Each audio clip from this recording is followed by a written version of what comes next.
that was not a planned thing. Some friends drove by and drove up in a Jeep and said, "Want to go to California?" I went like this, and I went, yeah, I do. So threw some stuff in a paper bag, mind you, and it was that unceremonious, and hopped in the back of that Jeep, and off we went, and I ended up in San Francisco.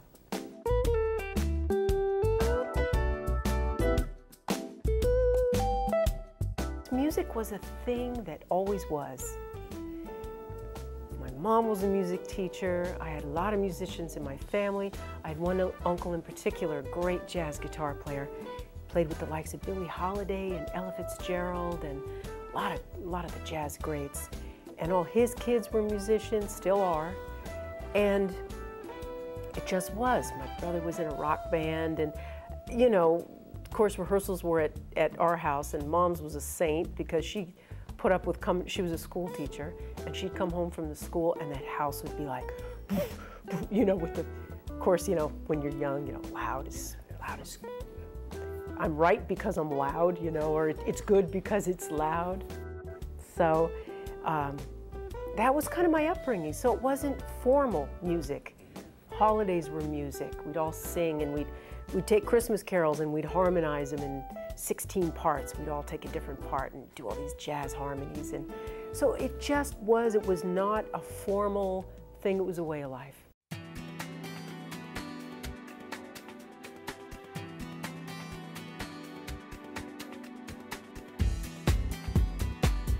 I was one of those kids that was not really into the pop music at the time that my friends were listening to.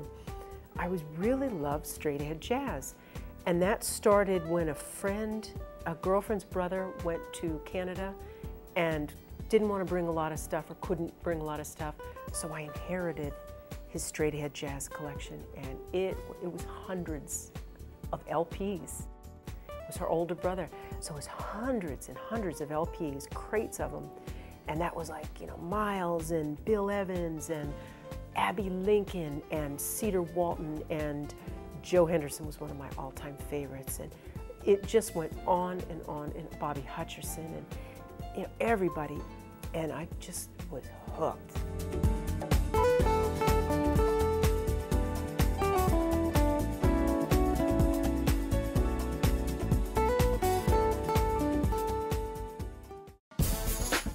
Hey, what's up, everybody? This is D Black, inviting you to click on and check out the hottest show on internet radio, Airplay. Airplay.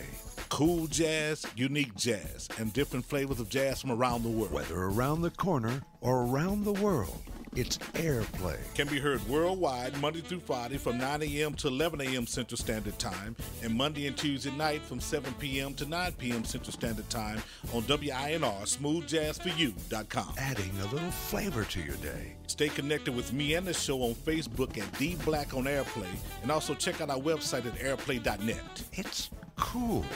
It's unique. Get the latest information about your favorite smooth jazz artists at cooljazzweather.com. So tell your friends to click on and check out the home of the cool and unique. It's Airplay, your global jazz alternative.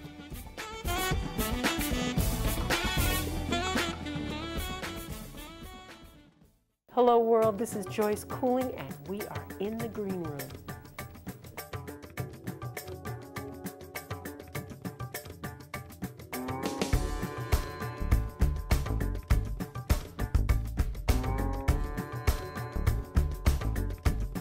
I just was not good with a pick. I just couldn't feel the strings, couldn't feel them. It was like an interpretation between my fingers and the instrument. So I wanted no part of it. I just forget it, and just went with my hands. But to this day, I wish that I knew both. I wish that I was proficient with a pick. There's a lot of great speed and beautiful things that you can do with a pick, and vice versa. A lot of beautiful things you can do with your fingers that you can't do with a pick. So how nice to have both.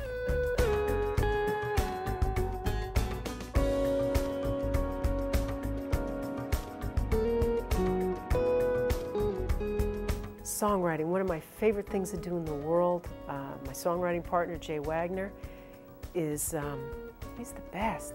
Jay was Jay with his spin on it, and I am me with my spin on it, and when we come together to songwrite, it flows. The flow, the creative, the zone, whatever you want to call it, it is that, and it's a beautiful thing. And to this day remains our favorite thing, our favorite part of the music thing is, I think, songwriting.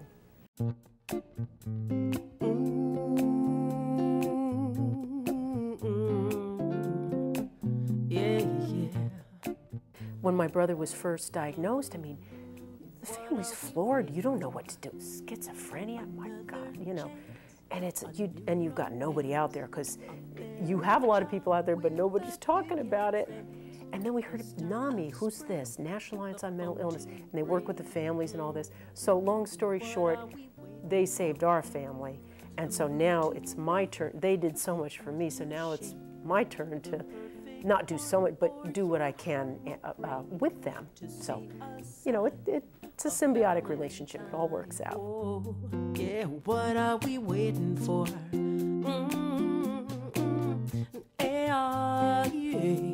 I wanna know.